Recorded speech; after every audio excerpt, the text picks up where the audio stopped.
SAFM, South Africa's news and information leader. Thanks, Nancy. Info Bill report rejects IFP changes and 2 more suspects in Henning murder appear in court. Good afternoon. The ad hoc committee on the protection of state information bill has formally adopted a report rejecting all 123 amendments proposed by the IFP. The one-line report simply stating that all MPs save the IFP's Maria Oriani Ambrosini voted against the changes will be tabled in the National Assembly next week. This paves the way for a vote on the bill, with the ANC majority expected to pass the contentious measure easily. Public Service and Administration Minister Roy Parayachi says heads of government departments should ensure that they institute disciplinary action against government officials who fail to declare their interests. He was responding to a DA parliamentary question on what steps have been taken against the senior public servants who have not yet declared their interests. SABC senior parliamentary reporter Mercedes Besant. Parayachi says all senior public servants who have failed to declare their financial interests have contravened the Public Service Act and the Public Service Regulations. He says it's the responsibility of the heads of departments to ensure that action is taken against such officials. Parayachi says in the case where an HOD fails to take action, the law requires that the executive authority responsible for the particular department take action against the HOD. Recently, the Public Service Commission told Parliament that some Directors General had also failed to submit their declaration interest forms on time. Mercedes Besant, SABC News, Parliament. 2 more suspects in the murder case of slain Pretoria mother Chanel Henning have made their brief appearance in the Pretoria Magistrates Court. Andre Gous and Willem Pieterse appeared alongside their co-accused Depression Singh and Nigerian national Ambrose Monye. The 26-year-old Henning was shot dead last week, shortly after dropping her 5-year-old son at school.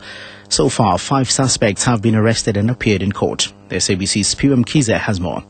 Gous was arrested on Monday while Pieterse was captured on Wednesday in the Eastern Cape. But police say while it took just a week to make progress in the case, their net will close in on more suspects soon. It is alleged one of the accused was the driver of the motorbike on the day of Henning's horrific murder. Meanwhile, co-accused Prashant Singh and Ambrose Monye also made their appearance in court together with Pieterse and Gous. Prosecutors say this is for the purpose of transferring the 2 from the Gasfontein holding cells to New Lock prison in the city. On Monday, suspended police constable Gerardas du Plessis also appeared on 4 counts, including of murder and conspiracy to commit murder. The family of the struggle veteran Joe Marks, who passed away last night, say he was a modest man who did not expect any accolades for his contribution to the struggle. 75-year-old Marks died at a Cape Town hospital after a short illness. He was a National Executive Committee member of the UDF, as well as the first vice president of the UDF in the Cape in the 1980s. His son, Joseph Marks, says his father became a community activist even after his retirement from active politics in 1999. He was always humble about his contribution. He was never boastful about it. And he told me the day before he passed away that if anybody should ask about his life, I must tell them that he had a long, fruitful and productive life. That's how we want to be remembered. The former President Nelson Mandela's daughter, Zinzi Mandela, has confirmed through the Nelson Mandela Foundation that her mother and ANC stalwart Winnie Madikizela Mandela is being treated at the Mill Park Hospital in Johannesburg. A short statement from the foundation says Madikizela Mandela is being treated for an existing diabetes condition. In September, Madikizela Mandela was admitted for a minor operation. Further afield, the party of Burma's pro-democracy leader Aung San Suu Kyi is to register for elections in an endorsement of political reforms by the government of the country, which is now known as Myanmar.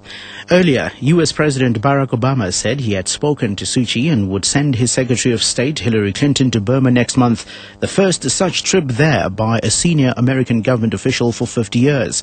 Obama says despite the US reservation of Burmese policies, it's keen to exploit a unique opportunity to further relations. We remain concerned about Burma's closed political system, its treatment of minorities and holding of political prisoners, and its relationship with North Korea. But we want to seize what could be a historic opportunity for progress and make it clear that if Burma continues to travel down the road of democratic reform, it can forge a new relationship with the United States of America. Recapping the top story, the ad hoc committee on the Protection of State Information Bill has formally adopted a report rejecting all 123 amendments proposed by the IFP. Play your part for COP17. Today's SABC Green tip is plant a tree. Plant lots of trees. They provide food and shelter to you. Headline.